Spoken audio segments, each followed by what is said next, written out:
In Vermont's peaceful hills, Ethan and Amelia lived in a charming farmhouse.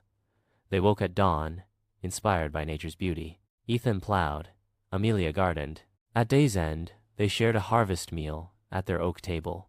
As the sunset's warm light bathed their simple life in contentment, their love, deep and fertile, mirrored the rich soil of the American countryside they called home.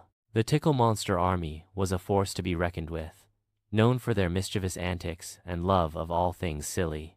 General Giggleberry, with his bright pink hair and wicked grin, delighted in causing chaos and mayhem wherever he went. King Liam and Queen Mia knew they had to be prepared to defend their kingdom against this formidable foe. "Fear not, my dear Queen Mia," King Liam said, "for we have the bravest knights in all the land, our trusty stuffed animal friends." He gestured to a group of stuffed animals, each one dressed in a tiny suit of armor, standing at attention beside the throne. The stuffed animal knights were a fierce and loyal bunch, led by a fearless teddy bear named Sir Growlzalot.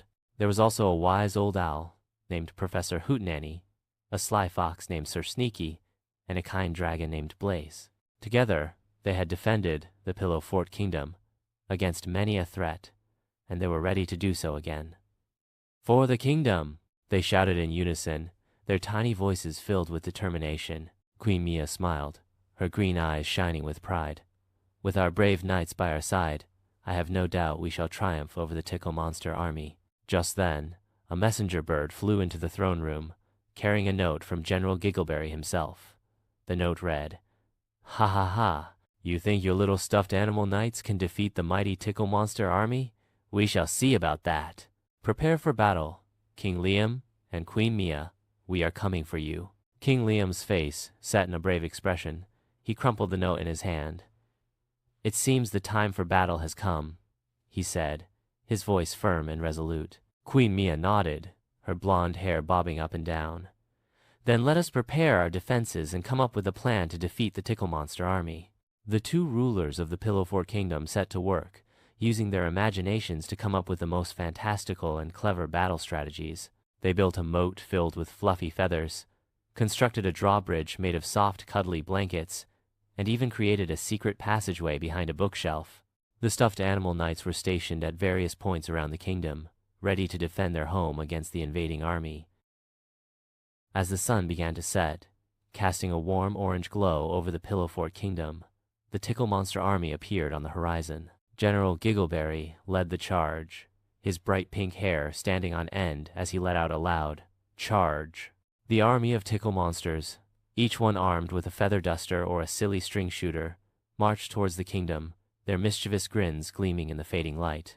King Liam and Queen Mia stood at the front of the kingdom, ready to face the enemy. "Remember, our knights," King Liam called out to the stuffed animal defenders.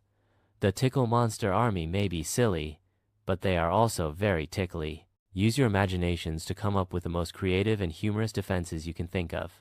The stuffed animal knights nodded, their tiny minds racing with ideas.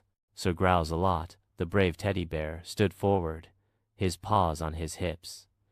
"I shall use my mighty roar to scare the Tickle Monsters away," he declared. The battle began, with the Tickle Monster Army charging forward in a frenzy of feathers and silly strings, but the stuffed animal knights were ready for them. Professor Hootenanny used his wise old eyes to create a dazzling display of flashing lights, confusing the Tickle Monsters and sending them stumbling about. Sir Sneaky, the sly fox, snuck up behind the enemy lines and tickled the Tickle Monsters' feet, making them laugh so hard they fell over. And Blaze, the kind dragon, breathed a stream of bubbles that tickled the monsters' noses and made them sneeze. As the battle raged on, King Liam and Queen Mia joined in the fun, using their own imaginations to create all sorts of silly defenses. They built a giant pillow fort that swallowed up the Tickle Monsters, and created a moat of chocolate pudding that was so delicious, the monsters forgot all about the battle and started to eat it instead. General Giggleberry, however, was not so easily defeated. He rallied his army and launched a final attack on the kingdom, determined to claim victor in the end. It was King Liam who came up with the most brilliant idea of all. He challenged General Giggleberry to a tickle battle, one-on-one, to decide the fate of the Pillow Fort Kingdom. The two enemies faced each other, their eyes locked in a fierce stare. And then, King Liam started to tickle General Giggleberry, using all his might to make the general laugh. The Tickle Monster army, seeing their leader defeated, surrendered at once. The Pillowfort Kingdom was saved, and King Liam and Queen Mia were hailed as heroes. As the kingdom celebrated their victory, the rulers smiled at each other, happy and content, and with full hearts they drifted off to sleep, surrounded by their brave stuffed animal knights and the magical world of Very.